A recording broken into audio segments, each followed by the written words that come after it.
This is the Sunday stream opening song because the other song is copyrighted. La la la la la la la la la la la. Oh look, here comes Dog Cat Fox. Hi, Sky.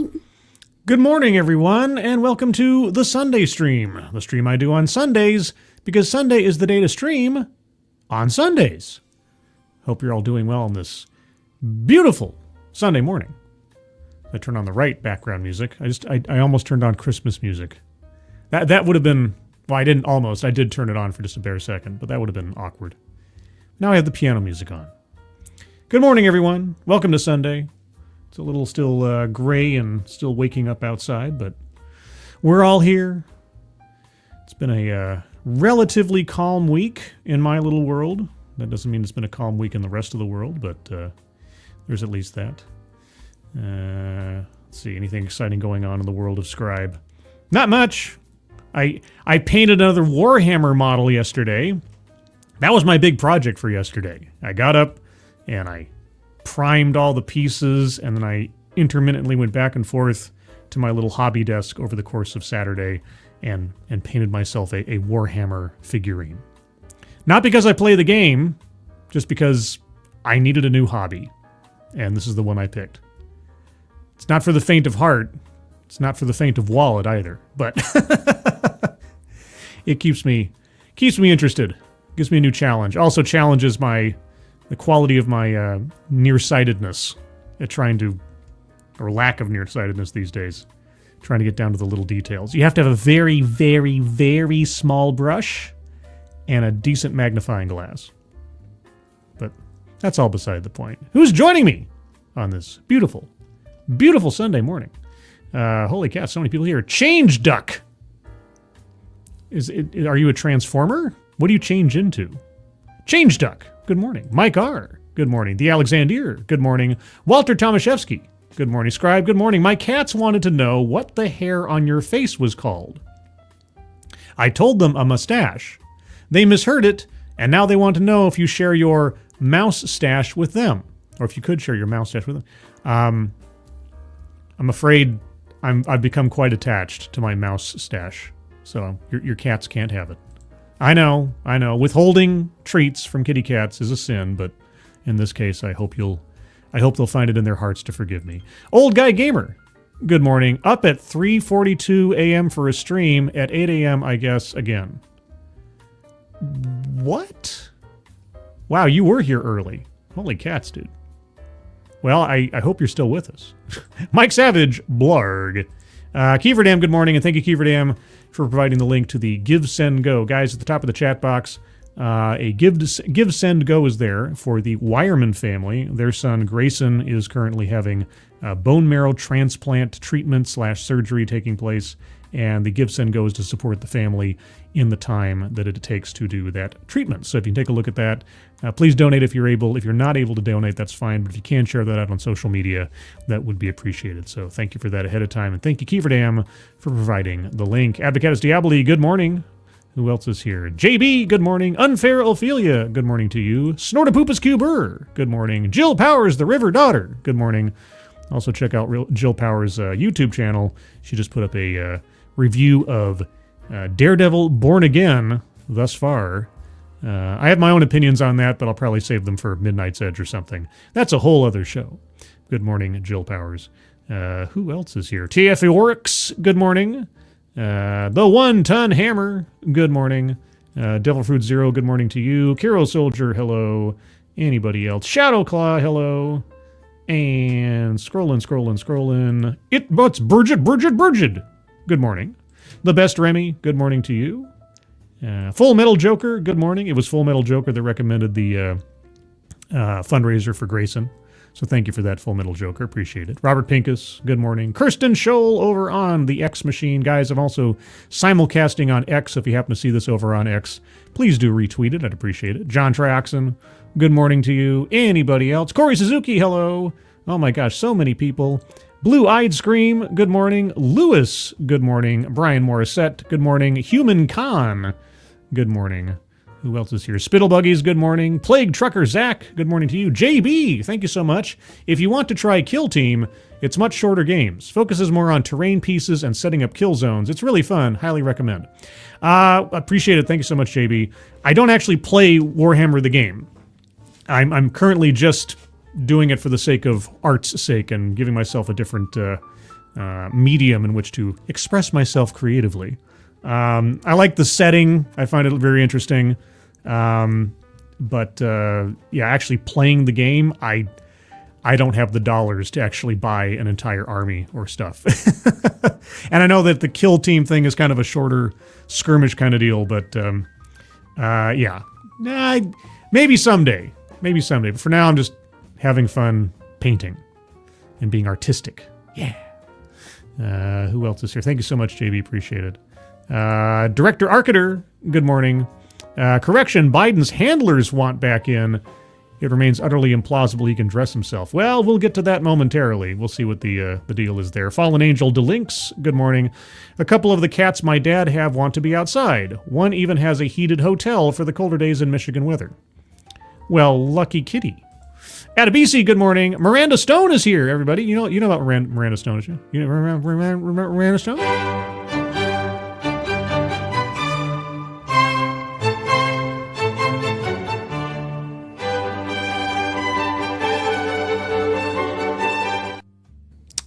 Lima Radek, good morning. JJ Conzi 2. Conzi 2? JJ Conzi 2? Good morning. Anybody else? Oh my gosh, so many people. All right, I think that's everybody. If I missed you, if you're lurking, if you're in the future, good morning. Let's get into today's stories and talking specifically about Biden, as mentioned. The Bidens want back in, with the Democratic Party struggling to find a new direction. Former President Joe Biden and former First Lady Jill Biden have offered to jump in and help with fundraising and rebuilding, because what says success more than a senile old man and utter failure as a president?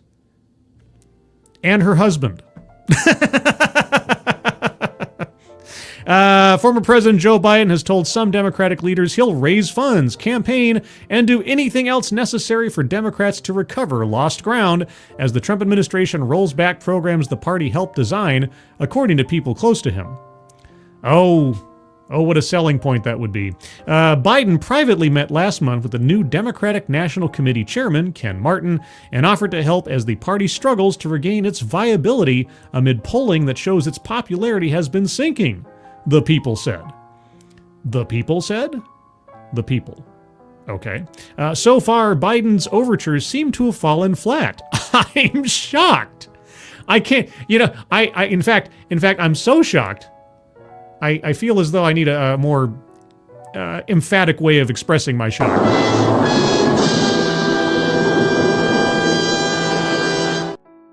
Democrats find themselves adrift, casting about for a compelling messenger. Well, one could argue they've been doing that since, at least 2019. But anyway, whoever that is, it's not Biden, many party activists and donors contend. Well, and also the vast majority of the voting public. He's tethered to the 2024 defeat and, at 82, is a symbol more of the party's past than its future, they argue. Yes, all of these things are and will forever be true. Quote, who's going to want Joe Biden back in the game, said a major Biden supporter. Well, if a major Biden supporter is like, ugh, then that tells you everything you need to know. Speaking on condition of anonymity to talk candidly about him. Why? Why at this point? You're not in danger. The voting public and most of the Democratic Party is beside you on this one. They went for Kamala. They all abandoned Joe at the first opportunity and went for Kamala. Why would what backlash do you think is going to befall you? Okay, a spokesperson for the DNC didn't provide a comment or make Martin available for an interview. Why not? A new NBC News poll shows that the Democratic Party's popularity has dropped to a record low. Only 27% of registered voters said they held positive views of the party, the lowest figure in the network's polling dating to 1990. Asked about the prospect of Biden re-entering the political sphere, President Donald Trump told reporters in the Oval Office Friday, "I hope so." Former First Lady Jill Biden is also prepared to campaign and raise money for fellow Democrats as she and her husband settle into life back home in Delaware, a person close to her said. I'm sure Jill Biden, of everybody, is just rearing to get back into the spotlight. I'm pretty sure. I have no doubts about that. Quote, she recognizes that serving in the capacities that she served is an honor, and it comes with responsibilities to the party. She was just the wife of the guy who was elected. She's got nothing to do with anything. Ceremonial as it might be, in this case, Jill Biden did absolutely nothing to further the interests of the Democratic Party. She thinks very highly of herself. Notice there's a title I am not attributing every time I say Jill Biden, because it really doesn't mean anything. And she's prepared to help in any way she can, the person said. Yeah, well, she can just, take care of herself and her husband. Play with her grandkids. That's what she should be doing. Both Bidens are carving out presidential lives aside from the partisan political work they volunteered to take on. Oh, really? Each plans to write a book. I seriously doubt that Joe Biden could string 4 words together at this point, let alone write a book. As Biden develops a theme for his memoir, The Memories I Have Lost, he has been consulting former senior administration officials, including Secretary of State Antony Blinken, National Security Advisor Jake Sullivan, and senior White House advisors Mike Donnellan and Steve Ricchetti. He has been splitting his time between Delaware and Washington for meetings and office space supplied by the federal government. Oh, really? I wonder if that gets back to Trump and Elon. I wonder how long that's going to last. As was his habit as a U.S. Senator, he often commutes via Amtrak. Great. Just great. The one-time first couple were shocked when Trump abruptly announced this week that he was ending Secret Service protection for their 2 adult children. Yeah, there's a word in there. Adult. And also, you guys are millionaires. Millionaires with questionable origins of said funds. You can afford your own protection. Secret Service protection for their 2 adult children, Hunter and Ashley, the person close to Jill Biden said. They'd gotten no warning, another person familiar with the matter said. Their first question was whether their 2 children would be safe. Well, I don't know. It's not our responsibility to keep your adult children safe. In fact, one might argue it's your responsibility as parents, or their responsibility as adults. And also, you guys are millionaires. Pay for your own security. I do. I don't see the federal government coming down from on high to protect me from everyday dangers. The Bidens have been out of office for only 2 months. Well, out of office 2 months or 2 minutes, you're out of office. After Trump's first term ended in 2021, then President Biden extended protection for Trump's adult children for 6 months. Well, that was his prerogative. He didn't have to. And even if he didn't, I wouldn't feel sorry for Trump because he's a billionaire. He can afford his own protection, as he probably has for decades now.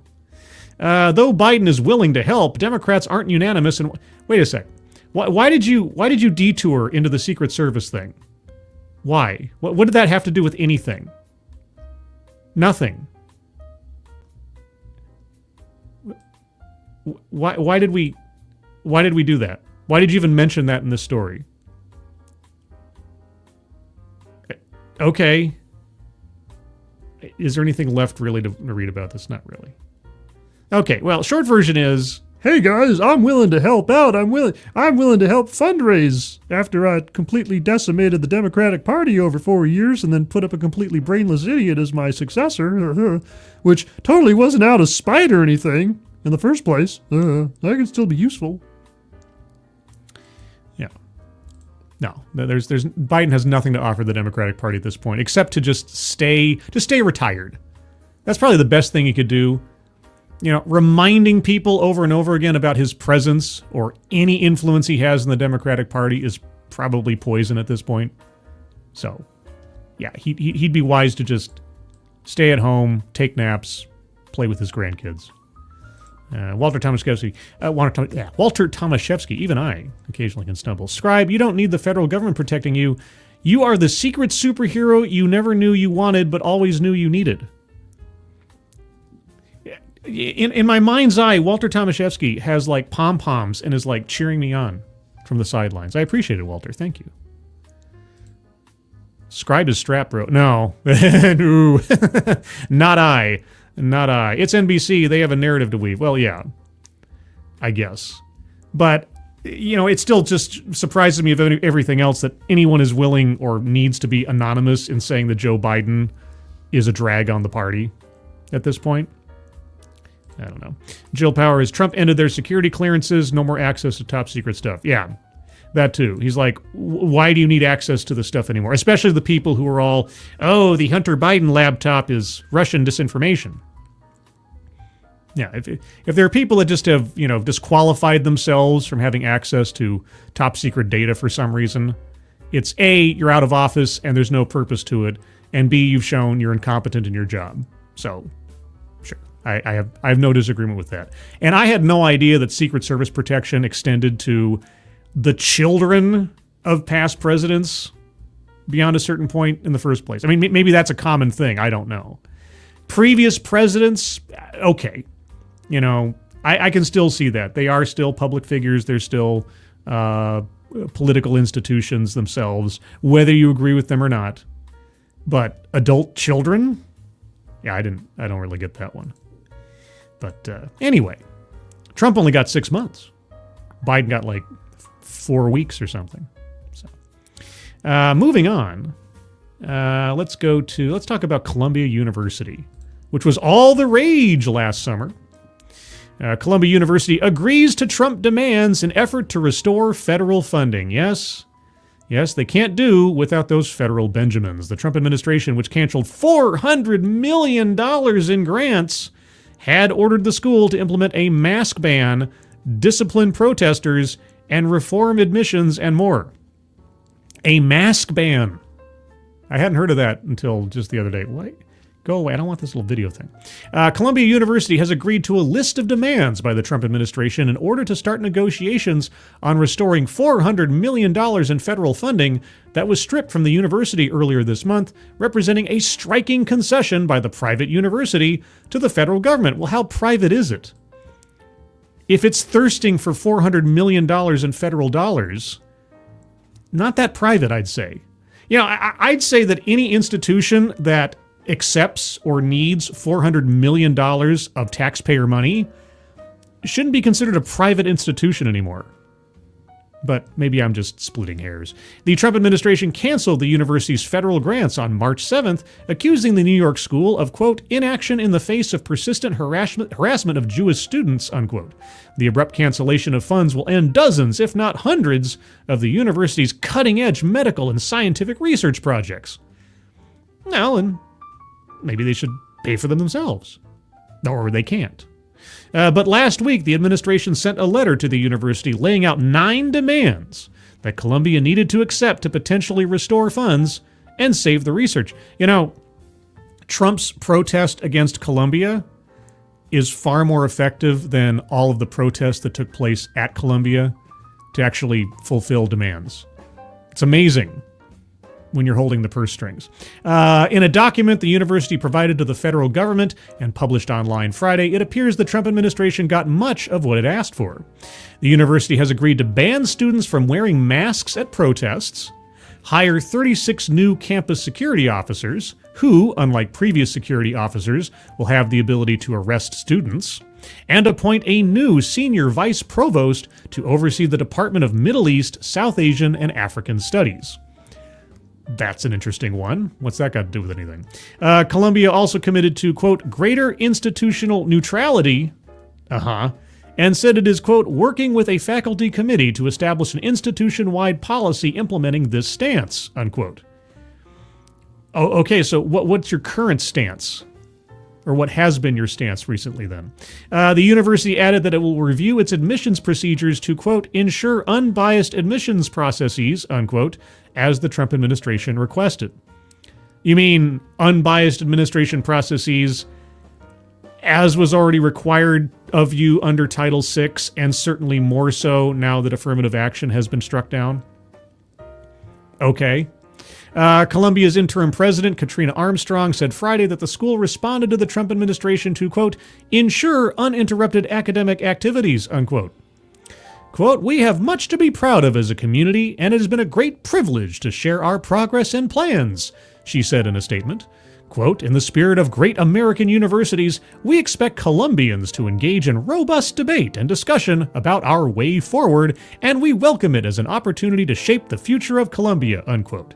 In other words, we can't fend for ourselves, please give us taxpayer money. The concessions by one of the nation's oldest and most prestigious universities represent an unprecedented shift in how the federal government exerts leverage in the affairs of higher education institutions in the U.S. Or it could be the federal government actually finally holding colleges and universities that accept federal funding accountable for their actions, or inactions, as the case may be. Because these federal dollars are contingent on following the law. I know, it's cray-cray. On Thursday, a student-led group that organizes and leads school protests as a vocation, okay, Columbia University Apartheid Divest.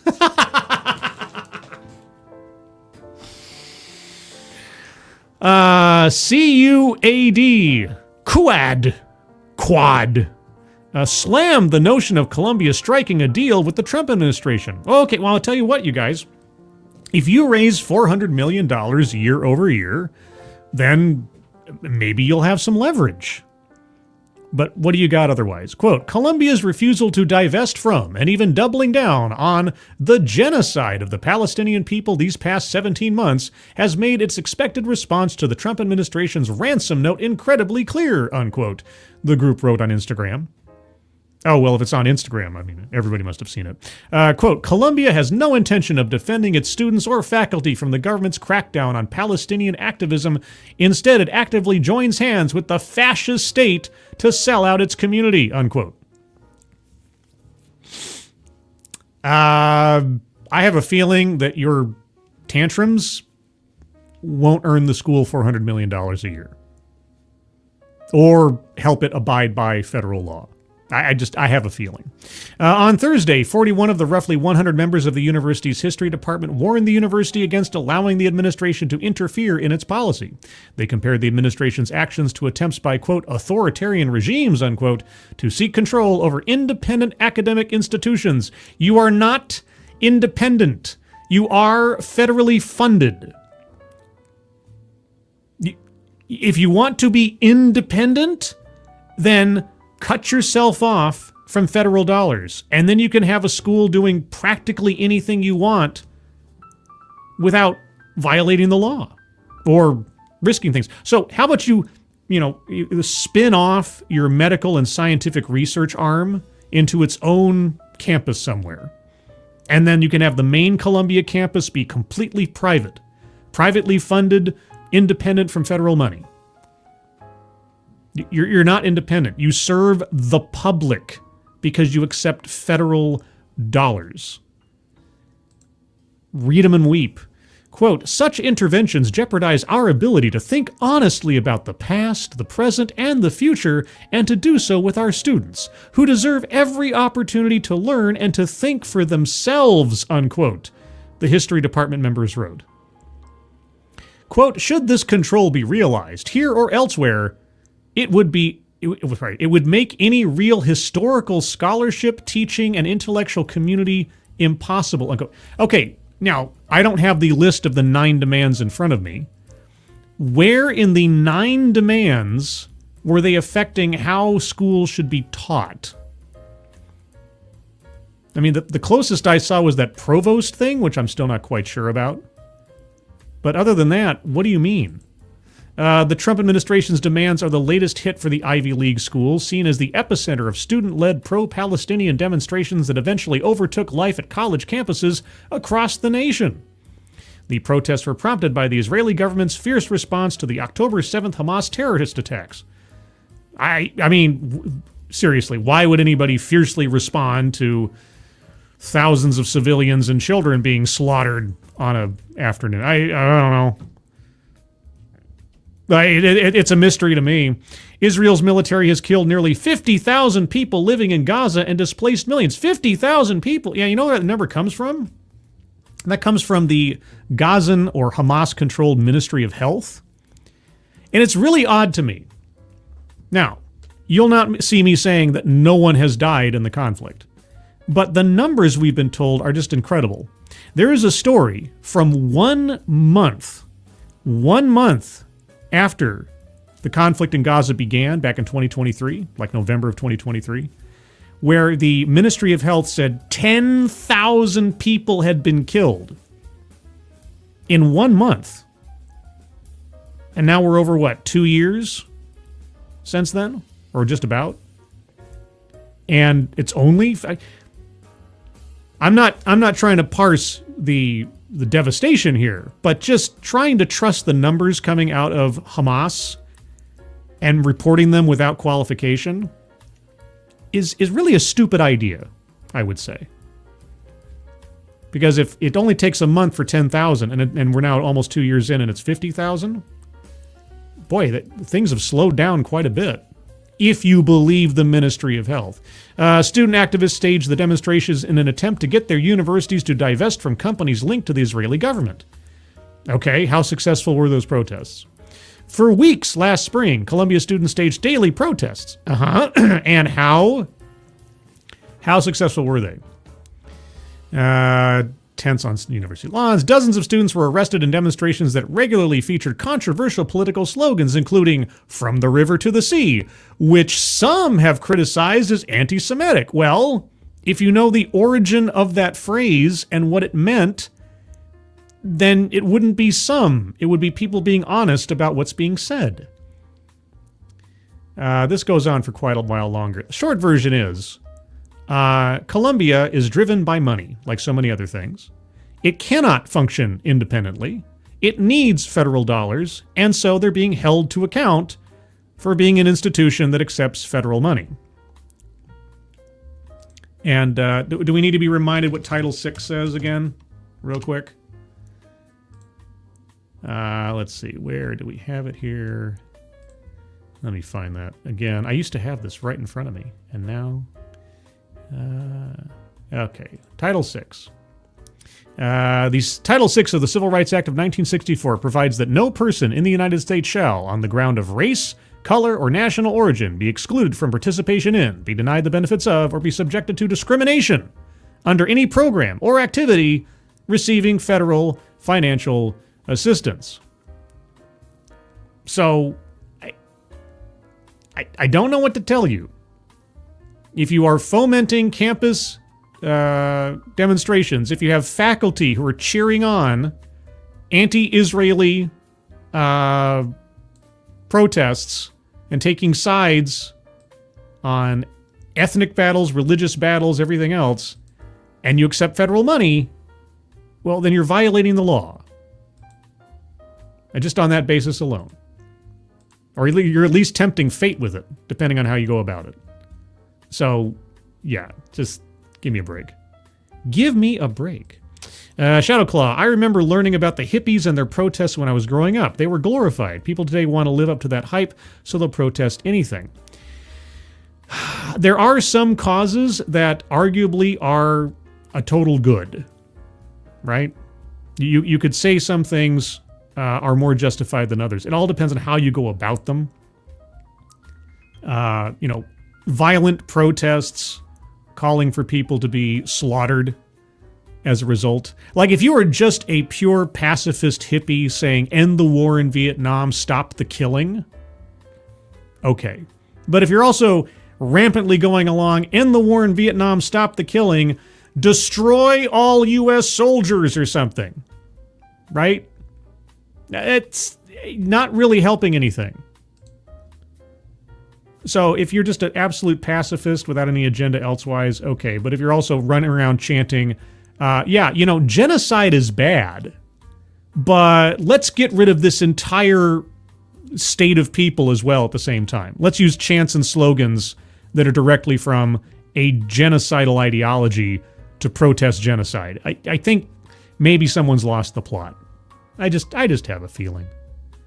Jill Powers, on one video, 2 female students were asked why they were protesting, and neither of them knew why. Yeah, there is this, I've talked about this before, in a time of relative peace and lack of conflict in one's own life, you can be, especially if you're young, you can easily be sort of Pied Pipered into joining a cause where you're made to feel like you are special, important, and doing the right thing. Because in the heart of every person is the desire to be a hero, to do the right thing when the time comes, right? To help a person in need, to be a good person, to prove your virtue, and demonstrate the kind of person you know you want to be. That instinct can be easily exploited by people with an agenda, and especially towards people who don't know any better or want to feel like they belong to something. And in the world of hashtag movements and social media and everybody looking to find their place in the world and find an identity, when it's easily handed to you, all you have to do is put on this keffir and march around and say you're against Israel and that the people of Palestine should be saved, and on and on and on and on, without thinking about the larger implications of what you're saying or doing or how you mean to do it. Yeah, it's easy to get people to go on your side and feel like they're doing the right thing. And it's just, it's a tale as old as time. It's the same thing with CRT and DEI and everything else of recent years. Toxic masculinity. Oh, I'm doing the right thing. I'm being told I'm doing the right thing. This is the virtuous thing to do. I want to be the good person. Ultimately, I don't think a lot of the people who end up doing the most terrible things are, by their nature, terrible people. But at a certain point, they went from being a diluted victim of someone else's agenda to becoming a dyed-in-the-wool villain themselves. It all depends. But I digress. Let's move on to another concession from a different organization, mainly the state of Maine. Trump presses Maine governor for full-throated apology after transgender athlete spat. President Trump on Saturday pressed Maine Governor Janet Mills to issue a personal apology after the two didn't see eye to eye earlier this month on a policy regarding transgender athletes in the Polar Star State. Well, primarily men in women's sports. Quote, while the state of Maine has apologized for their governor's strong but totally incorrect statement about men playing in women's sports while at the White House's governor's conference, we have not heard from the governor herself. And she is the one that matters in such cases, unquote, he wrote early Saturday on Truth Social. Therefore, we need a full-throated apology from the governor herself and a statement that she will never make such an unlawful challenge to the federal government again before this case can be settled, unquote, he continued. Quote, I'm sure she'll be able to do that quite easily, unquote. Salt in wound. Trump earlier this month signed an executive order that seeks to bar transgender athletes, seeks to bar men from competing in women's sports. Let's just say it as it is. To bar men from competing in women's sports. We're not talking about women competing in men's sports so much, are we? Do we see stories about that much? Not really. But anyway, the Education Department earlier this year also rescinded protections against discrimination based on gender identity and sexual orientation, stipulations that were added last year under former President Biden. During an event at the White House last month, Trump and Mills quarreled after the president suggested to a group of GOP governors that he would withhold federal funding from Maine over its refusal to comply with the order on transgender athletes. When prompted, the Democratic governor said Maine was following federal law, telling the president, "See you in court," unquote.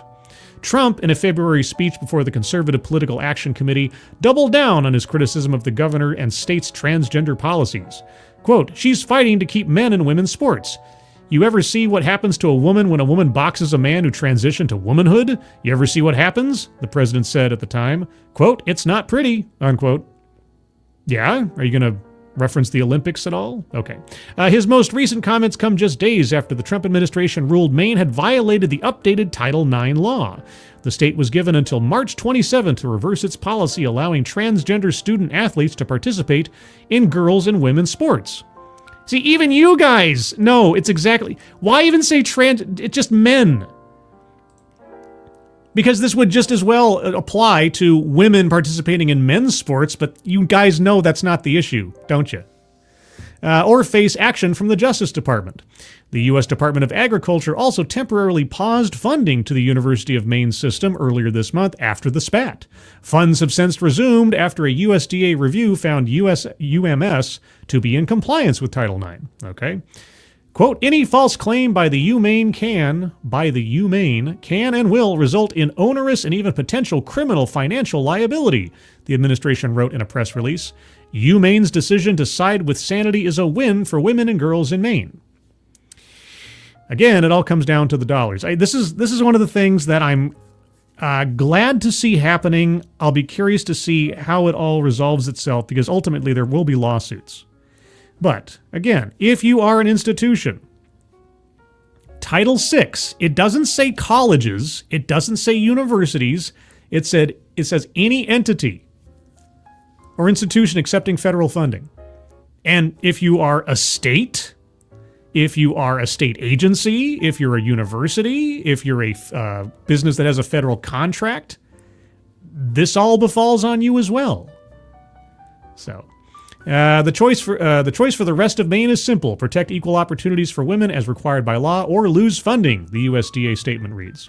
The university was just one of several institutions targeted by the Education Department's compliance review, including the University of Pennsylvania and the Massachusetts Interscholastic Athletic Association.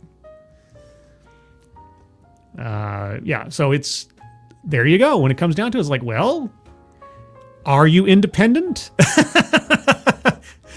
Do you really need no man? Are you a strong, independent fish that doesn't need a bicycle? This is proof is in the pudding, as it were. Let's see. Advocatus, I am more of a tradition than an institution. Well, do you accept federal funding? Let's see. What shall we do next? Oh my gosh, so many news stories this week. And boy, I got something special for DEI Death Watch on Monday. I got something special for tomorrow. You just wait, if you guys are curious about DEI stuff. Let's move into the other story I have on the thumbnail. In the world of gross, Iceland's Minister for Children, think about that for a second, Minister for Children quits after admitting she had a baby with a teen, says report. I don't know, there should be some vetting or something going on with people who get into these positions. Maybe that's just me. Iceland's Minister for Children has abruptly resigned after shockingly admitting she had a baby more than 30 years ago with a 16-year-old boy who ended up coughing up child support. Think about this for a second. The teenager had to pay her child support.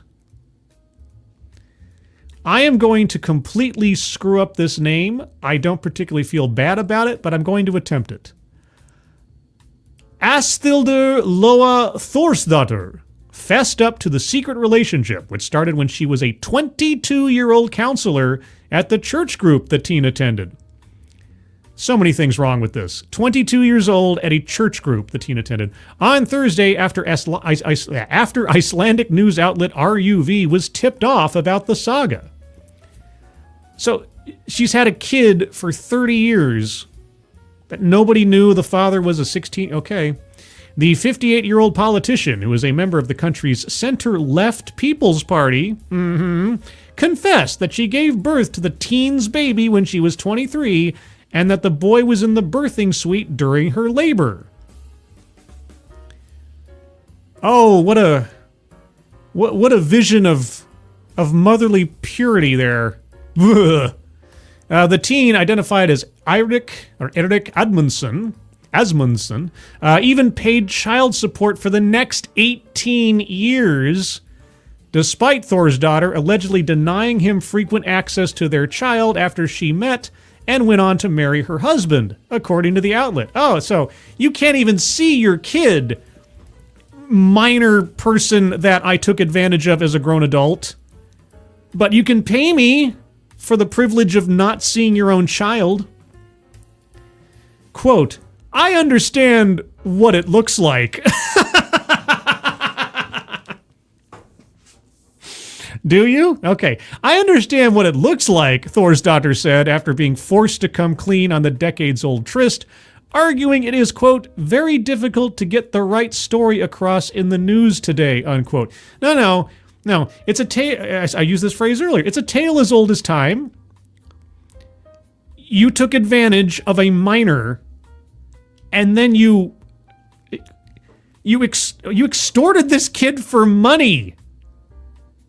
After taking it, oh my gosh, this is so gross. The more, all I knew was the headline up to this point. This is even more gross. Forced the kid to pay child support and then wouldn't even let him see his own kid. Quote, it's been 36 years. A lot of things change in that time, and I would definitely have dealt with these issues differently today, unquote, she added. Why are we only finding out about this now then? And by we, I mean the world in general. I don't really care about Icelandic politics, but still. The age of consent in Iceland is 15, but it is illegal to have sex with a person under 18 if you are their teacher or mentor. No kidding. It wasn't immediately clear if investigators were looking into the revelations. Thor's daughter tendered her resignation from her ministerial post after being summoned by Iceland's Prime Minister, Kristrún Frostadóttir, on Thursday. Quote, this is a very personal matter, and out of respect for the person concerned, I will not comment on the substance, the Prime Minister said. Thor's daughter, though, said she had no immediate plans to resign from Parliament. Well, if you don't resign, hopefully you'll be kicked out. Are you kidding me?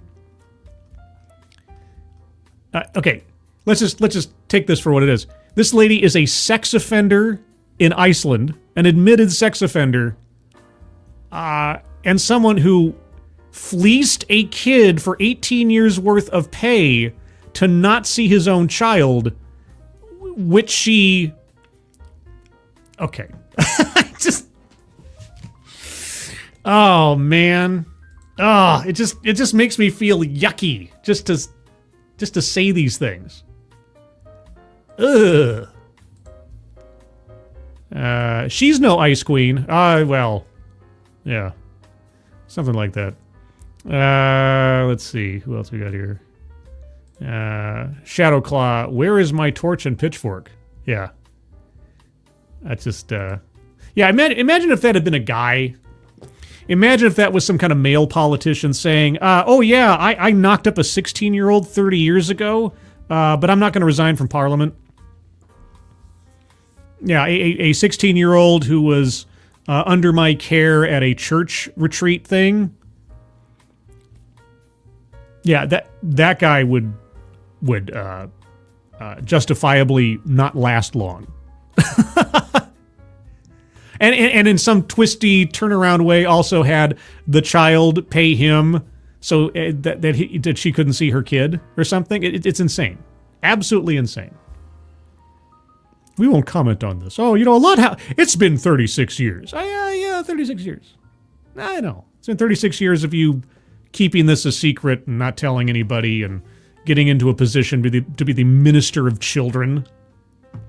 Ugh. Yeah, can you imagine if it was a guy who was the minister of children with that story in his background? Ugh. Anyway, let's move on to something I'm very glad to see having happened. Because we can't let this happen. We cannot let this become a trend. And so many people are working very hard to make it a trend. New York State's top court blocks New York City law to allow non-citizen voting. Thank goodness. Let's see if this keeps up. Most of the court's progressive judges sided with Republicans who sought to nix the law. What does that tell you?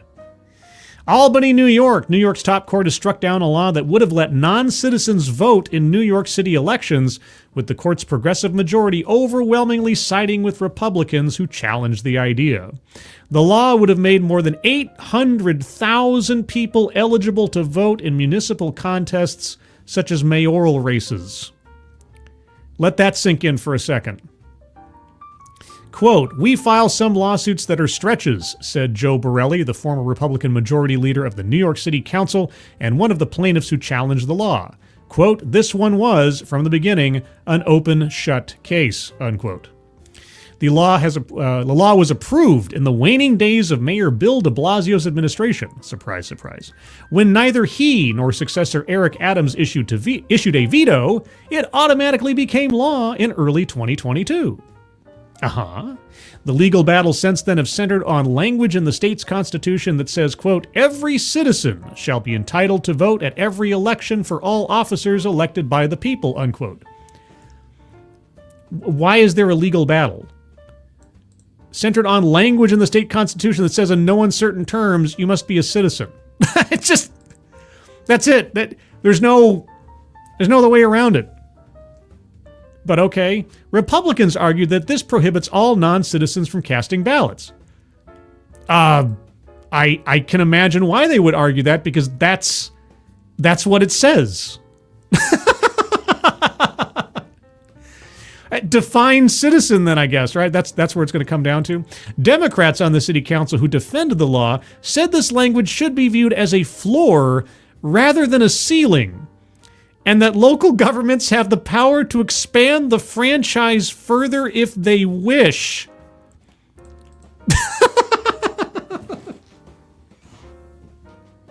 That was their argument? Boy, oh boy. In a decision handed down by the Court of Appeals on Thursday, the judges brushed off the Democratic argument by a 6-1 margin. Who was the one guy that said the law is murky on the subject? I really want to know. Which judge was that? Quote, "Under that interpretation, municipalities are free to enact legislation that would enable anyone to vote, including 13-year-old children," Chief Judge Rowan Wilson wrote for the majority. It's true. Quote, it is plain from the language and restrictions contained in the state constitution that citizen is not meant as a floor, but as a condition of voter eligibility. The franchise extends only to citizens whose right to vote is established by proper proofs," Wilson wrote. Very good. The Republican victory in this case, no, it's not stop it. It's not a Republican victory. It is an American victory for citizens and for our election system. The Republican victory in this case. Ugh. As though being a citizen is some kind of partisan concept. Well, I guess now it is. Jeez. The Republican victory in this case was similar to ones they've won in 2 lower courts in recent years. Good. Quote, "As the court has held from the very beginning, the law is clear that voting is a sacred right that is for United States citizens," unquote, said Assemblymember Michael Tenusis, a Staten Island Republican and another plaintiff in the case. Quote, "As the son of immigrants that came to New York for the American dream and worked hard to become naturalized citizens, I am content with today's ruling." Yeah, that reminds me, a little bit of a detour, and I mentioned this on the Discord server earlier. I had to do some work this morning to save myself some trouble come Monday morning. And in the background, for reasons that I'm still not quite sure why, I decided to let play a podcast between Ezra Klein, a political commentator, analyst, somebody or other, where he was having a conversation with a pollster, where they were trying to analyze how Trump won this past election. And of several different topics they covered, one of them they talked about the shock, I tell you, that so many immigrants voted for Trump. They were taken aback, like with Trump's anti-immigration policies and da-da-da-da-da. And I'm like, Trump wasn't anti-immigration, Trump is anti-illegal immigration. But of course, they always conflate these two concepts together, legal immigrants versus illegal immigrants, together into just immigrants. And they were shocked. And only once, I think, in the entire section about immigrants voting for Trump did they mention the word naturalized. And they just they couldn't understand. Like, why would so many immigrants vote for Trump given his policies? And I'm like, hey, do you guys know how many hoops you have to jump through to become a naturalized citizen?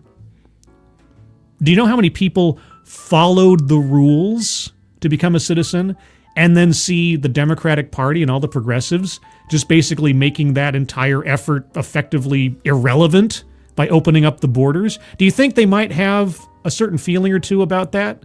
To know that they followed the rules and yet all these cheaters are being allowed in and given benefits and resources that they weren't provided? Do you think maybe they might be a little sour on the idea of having everything that they fought for and struggled to attain be made effectively unnecessary? They couldn't get it through their heads that might be a possibility. They didn't even entertain that as a possibility. Listening to that podcast was actually very informative to me as to how the elites on the left really do not yet understand how detached they are from reality. Because this is after being completely shellacked in the popular vote and the electoral college this last time around, and in the polls for the Democratic Party popularity in general, as we saw in the earlier article.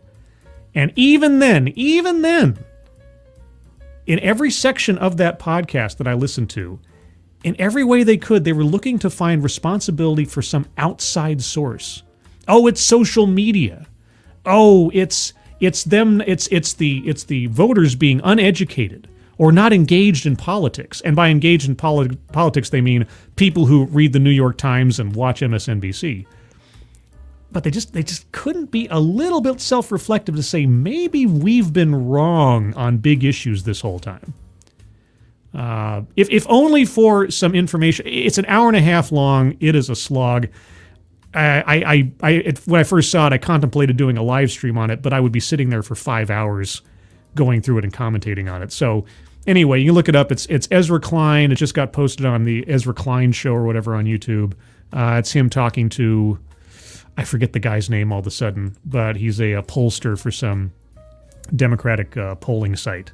And it is enlightening, if only in a sort of counterfactual way. I would recommend listening to it, even though it can be infuriating at times because they'll say something that's so demonstrably stupid or out of touch that you just kind of have to pause and go like, the heck are you talking about? But it is educational. JB, thank you so much. What is a woman? What is a citizen? Who's in my house with my wife? Democrats. Well, no, they know who's in their house with their wife because they're sitting in a chair in the corner watching.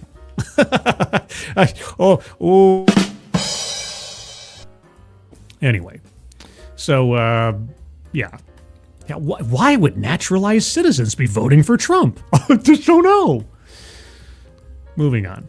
How about leaks? You guys like leaks? I don't like leaks. I've dealt with actual physical, leaky pipes and things in my apartment before. Not fun. But how about leaks of information? Pentagon announces leak investigation that will include polygraphs. Now, I found this just bewildering because polygraphs are BS. It's a con job. It really is. It's just a psychological tool and leverage point for getting confessions or information out of people.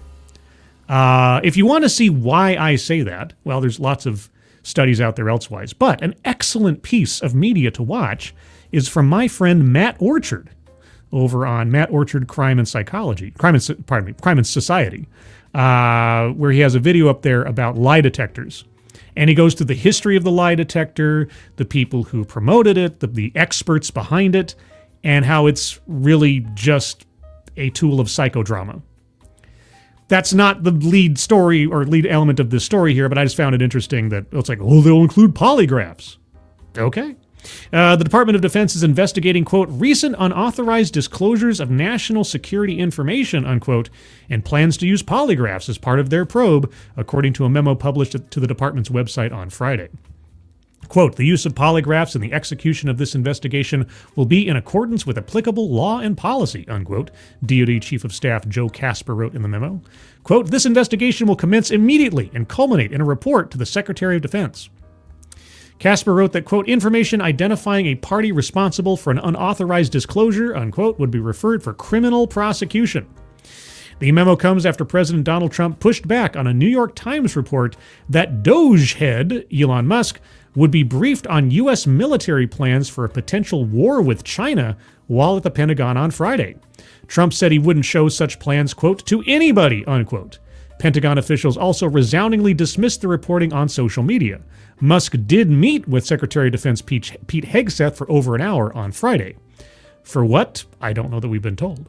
The Defense Department is the latest government arm to announce it will use polygraph tests on employees. Secretary of Homeland Security Kristi Noem said earlier this month that her department will continue the practice after reports she directed polygraphs in the department to include a question about leaks to the media. She said she still believes there are leakers within the government and they should be, quote, held accountable, unquote. Quote, we have identified 2 leakers of information here at the Department of Homeland Security who have been telling individuals about our operations and putting law enforcement lives in jeopardy. We plan to prosecute these 2 individuals and hold them accountable for what they've done, unquote, Noem said in a video on X earlier this month. Holy cow, Faustonia, thank you so very much for the happy, smiley, samurai, trophy-holding Dogcat Fox. Oh, Dogcat Fox. Wow. Wow. Oh, there's a Sinatra Dogcat Fox. Thank you so much, Faustonia. Appreciate it. Hope you're having a good morning. So there was, I remember this story that information about upcoming ice raids and such had leaked to the media somehow ahead of time. And they were like, well, now if you're basically being a shot caller for gangs and criminals and so on, the federal government's coming, especially when you're talking about some of the armed gangs in this country that are here illegally. You're putting federal officers' lives in danger. You could be putting other people's lives in danger. Not a good idea. And as we know, as we saw from the first Trump administration and certainly now, there are individuals and elements in the government agencies that still retain their Trump derangement syndrome to the point where they're willing to undermine the very institutions that they work for in order to get the orange man bad. Which is just ridiculous. You know, you had that in the first Trump administration, you had that cabal of internal government employees who were trying to undermine presidential decisions and what information got to him because they feared what he'd do if he knew the truth or something. Yeah, you have these, embedded activists who are willing to put people's lives at stake, their own careers on the line and so on to fight the good fight against Orange Man Bad. It's ridiculous. So, yeah, if you're leaking confidential or classified information that's going to put people's lives in danger and you're a government employee, yeah, congratulations. You've put yourself under the spotlight for criminal prosecution. And each case has to be doled out on its own, but I don't know. You reap what you proverbially sow. Proverb.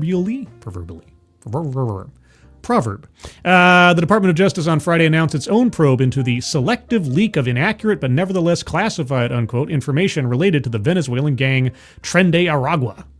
Quote, we will not tolerate politically motivated efforts by the deep state to undercut President Trump's agenda by leaking false information into the pages of their allies at the New York Times, unquote, Deputy Attorney General Todd Blanche said in a statement on Friday. Quote, the alien enemy's proclamation is supported by fact, law, and common sense, which we will establish in court and then expel the TDA terrorists from this country, unquote, ending in a comma. You don't end a sentence in a comma. CNN, I don't know if you know that. I mean, if you're just sort of cherry picking part of a statement, you might put a period in parentheses there, but anyway. So there you go. Yeah, don't give away classified information for political purposes to the detriment of your own government and agency. Just not a good idea. I know I know it might come as a shock to you guys. Just don't do it. If you have that much of a problem with what your agency is doing, file a memo and put it in your resignation letter and find a new career. That's what you should do. C. Thomas, thank you so much. Do you think there is a way to unbrainwash these drones? I feel like these people are lost in the void personally.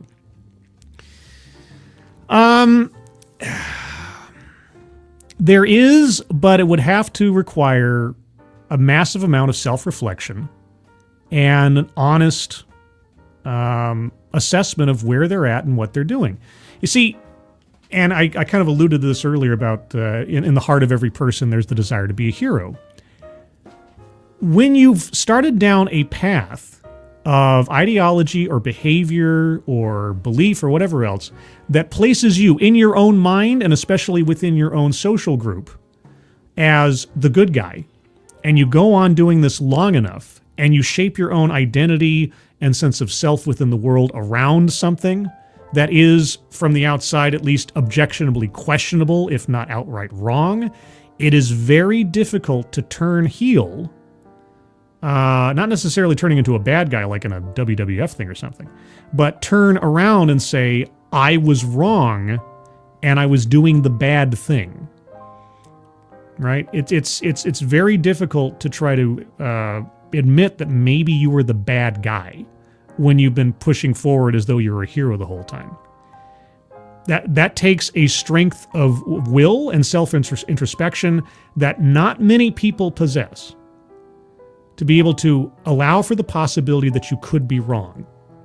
And that is something that I think people need to hold in their hearts throughout their life, no matter what side of the aisle you're on, is just allow for the possibility that you could be wrong. Now, I'm no saint on this. I'm not even sure. I know that I have my own perspectives on things that if new evidence were to come along and cause me to go, oh, whoops, I was wrong this whole time, it'd be really tough to admit that I was wrong. Some of us have to eat crow. This happens to me once in a while on like Twitter or something, right? I'll say something or I'll make a statement that is based in some element of reality that I think is true, and then someone snarkily in an obnoxious way will come along and say, no, you're totally wrong. And the problem is they're right. They're right. They might be obnoxious. They might be a troll. They might be trying to get one over on me, but they did. And it's very difficult to have to fess up, grit your teeth, and say, yep, you're right. To concede to a jerkwad is one of the toughest things to do, especially if you've been proven wrong. But it is the adult thing to do. Sometimes you have to eat crow. It's easier to eat crow on something minuscule or relatively mundane. It's a lot tougher to eat crow on something that you have defined your life and your self-identity on the basis of. And so that's tough. That's really tough to do. But this is something that I think needs to be instilled in people from the get-go. Not a particular ideology necessarily, just the notion that allow for the possibility that you could be wrong about something. Leave a little percentage of doubt on something. Listen to perspectives that you might not necessarily agree with at first blush, but at least entertain an idea without necessarily having to accept it, and allow for the possibility your mind could be changed. That's why I listened to this Ezra Klein thing this morning. Not because I'm a big fan of Ezra Klein, but because here's a lengthy analysis, supposedly a come-to-Jesus moment, where you have two left-wing ideologues trying to come to terms with, well, what happened? If we were in the right, if everything was as we said it was, how did Trump win? And I thought to myself before I started listening to it, is it going to be an honest assessment? Or are they going to continually search for excuses that put the blame on somebody else other than the totality of their philosophy? I was open to whatever. I mean, maybe there'd be some personal revelations there. Maybe I'd learn something about what they thought was going on from the other side of the political aisle, so to speak. And I don't even consider myself some dyed-in-the-wool Republican or something, but over the last several years, I've certainly become, or been made to become, more conservative than I previously was, even though my positions on social issues have not changed much at all over the last 20 years, but my position on social issues have been so dragged to the right by the insanity of the left that I guess I'm a conservative now. But it was educational to a degree to listen to these two individuals talking about polling data and how they assessed things and how they split things up. And the more that I listened, I was just like, you guys aren't getting it. You guys are still distributing everybody on the basis of race. You think that race is a big deal. You keep trying to play word games with immigrants. They couldn't understand how the young male contingent was voting for Trump. They blame Jordan Peterson and Andrew Tate for this. And I'm like, no. Jordan Peterson and Andrew Tate, who are completely different people, by the way, but they mentioned them in the same sentence, which was insane to me. They obviously have no idea what the difference is between these two individuals. Jordan Peterson and Andrew Tate's ascension in popularity, they didn't cause that. They're a symptom of the last 10 plus years of vilifying boys and men as toxically masculine. And you've got two different individuals who in their own way, some more productively than others, saying, you've got nothing to apologize for simply being male. That's why they're popular. Because everybody else has been telling them that they're terrible for being boys, and as a result, the pop culture media has been destroying anything that could be seen as a healthy, positive male role model, because we don't want to have positive male role models, because there are no positive male role models, because masculinity in and of itself is toxic. It's all girl boss all the time. And somehow, this thinking by the left drove young men towards Trump. It's inexplicable. It really is. Anyway, that was just a tangent. Let's end the show on something terrible. Because why not? It's a short story. Mom abandons 4 young kids, including baby, as tornado sirens go off, Missouri cops say. Nothing like stellar parenting to close off a Sunday stream, huh? Tornado sirens rang out through a Missouri town as a mother walked out of her home, leaving her 4 young children by themselves, police said.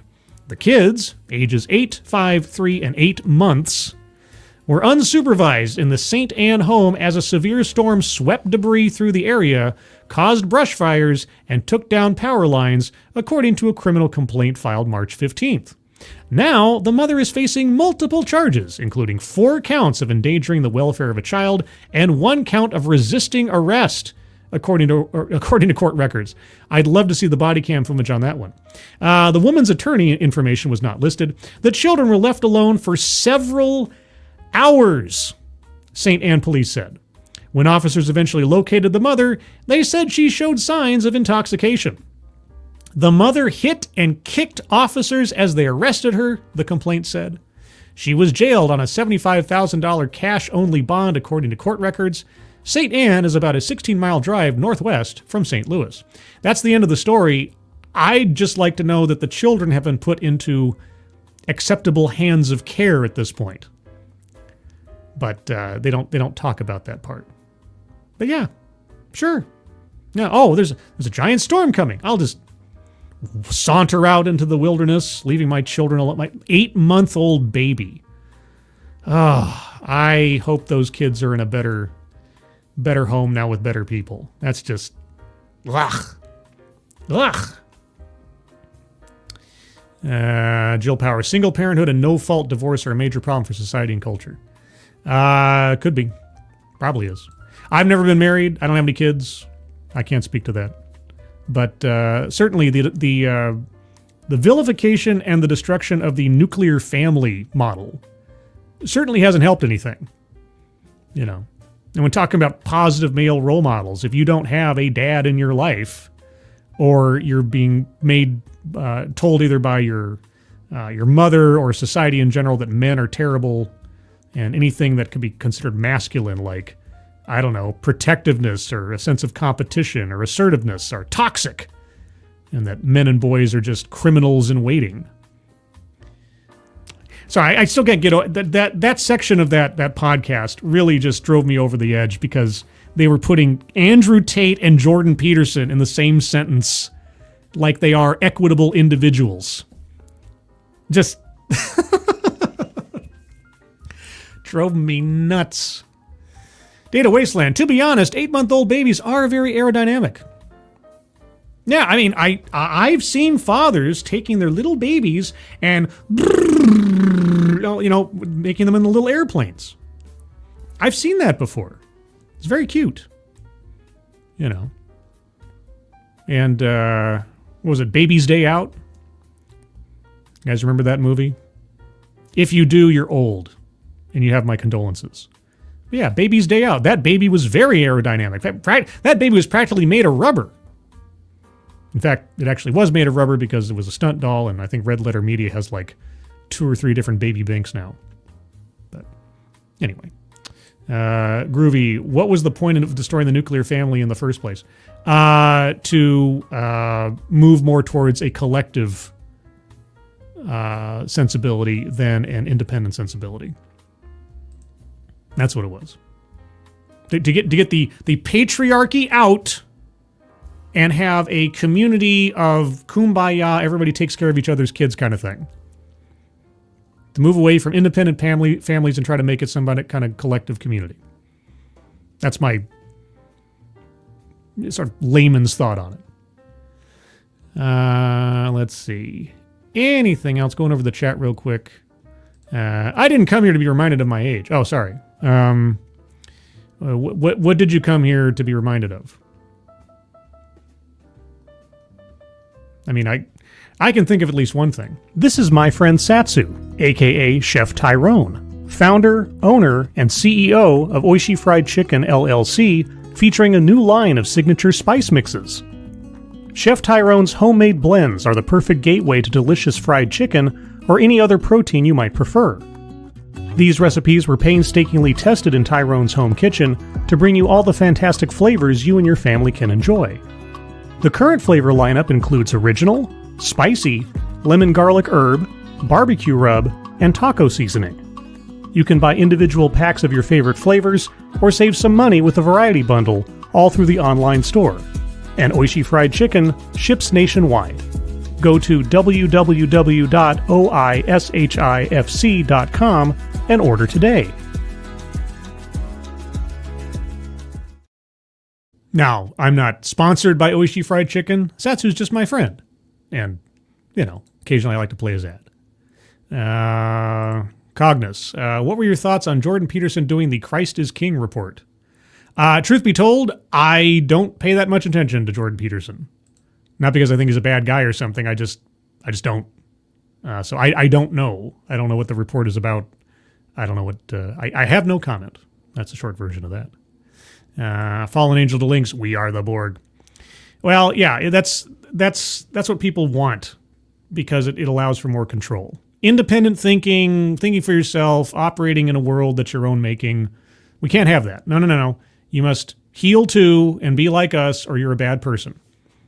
Yeah, you can't have your own thoughts. You can't have your own power. You must cede that power to some other entity and subsume who you are and make more of an account of what you are. I just had this happen today, very briefly. I got one of those random surveys from Netflix. Netflix is like, hey, tell us about, do you recognize these shows? I had to go through like 27 or 30 different titles and just say, had I heard of it or had I not heard of it? And, 90% of them I'd never heard of before. And I think I clicked on like 4 or 5 that I had heard of. But out of those 4 or 5, I'd only watched like 2 or watched some of 2. And they really focused in on this new show, Adolescence, which I've watched the first 2 episodes of. First episode's amazing, both in its production and the tension and everything else. Second episode comes to an absolute screeching halt as far as plot development and narrative, but that's a whole other story. I haven't seen the whole series yet, so I can't say about it otherwise. But man, that second episode was an utter snore compared to the first one. Anyway, it started asking me some demographic questions. It asked me like, well, what is your gender? Is it male, female, non-binary, some other gender? And then later on, it asked me questions about adolescence because of all the shows. That's the one I've watched the most of. And at one point, it asked me, agree, disagree, strongly disagree, etc. Do you feel seen/represented in watching this show? And I'm like, it's a show about a kid murdering another kid. No, but what? Netflix has not gotten the memo. They have not gotten the memo. They are still deeply invested in identity politics. deeply invested. And I shouldn't be surprised. But given the way that Hollywood has been swinging of late because of Donald Trump's executive orders and just because of things in general, this is something I complain about on DEI Death Watch a lot. History, as far as the downfall of DEI, did not start with Donald Trump being reelected. It didn't.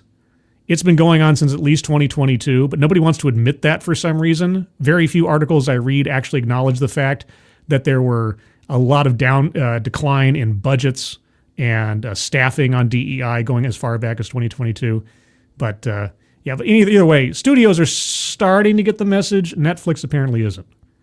But anyway, I'm wandering off. I got so many things in my mind. I got to save this stuff for tomorrow, because tomorrow, what's tomorrow, guys? Well, aside from Midnight's Edge in the morning at 9:05 a.m. Pacific time, noon 05 p.m. Eastern time, which I'll be a panelist on, granted the timing works out, it should.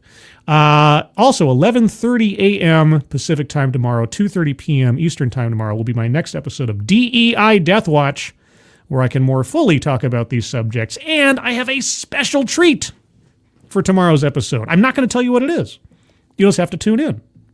It just came across my threshold this morning, and I said, I need to do that for DEI Death Watch. So that'll be tomorrow on DEI Death Watch. So keep an eye out for that. Also, Thursday, 6 p.m. Pacific, 9 p.m. Eastern, will be TED Excellence per usual, where I'll look at another off-brand TED Talk. I got some banger options so far, guys. I've got how to actually fix the U.S. economy, because, I'm an economist. And also, can dogs agree to participate in research? ? I don't know. Also, why love is the missing piece in education. I'm not quite sure which one of these I might pick. There might be more that are released in between now and Wednesday when I have to make a decision, so who knows? But one, more, or otherwise of those could be subjects for TED Excellence in the near future, so keep an eye out for that. Also, Latino Slant, dang bro, I go live that same time. What, you mean tomorrow at 11:30? Uh-oh. Is that, Polly, is that your regular time slot on a Monday? See, I understand that we don't operate in time slots like, network television does. And I do my best not to step on the toes of my immediate YouTube friends if I know I can avoid it with some of my things, even though, obviously, as compared to Latino Slant, I am but a grain of sand in the desert. But all the same, I don't like doing it if I know I can avoid it. So, every Monday, post Edge Up. Okay. I might not be able to do anything for tomorrow, but maybe I'll try to reorganize my schedule for the future. Like I say, I don't want to step on people's toes if I can help it. So apologies, Polly. I'll see what I can do. But JB says, Scribe, plug the Discord, LOL. Well, if you insist. Guys, I have a Discord server. Do you know I have a Discord server? Would you like to join the Discord server? There's a link in the chat for the Discord server. Thank you, JB, for the reminder. If you'd like to join the Discord server, just click on that link. You'll find yourself on the landing channel called Say Hello. And in addition to saying hello, you just have to say the secret word. The secret word will tell me that you actually watched the stream, are not a bot, and have thus earned the right, the privilege, the entitlement to join the Discord server. And today's secret word is Latino Slant. Go check out Polly's channel if you haven't already. Just say, hello, Latino Slant, and I'll know that you watched the show.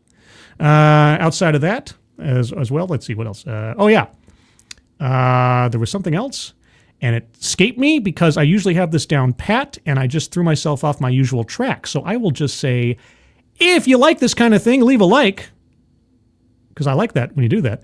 Also, if you like this kind of thing, share it out on social media, whether it's, X or Instagram or Snapchat or Friendster or MySpace, ICQ, AOL Instant Messenger, Google Buzz, Truth Social, a Blue Sky. You got a Blue Sky? I have a Blue Sky account. I know, it's crazy, right?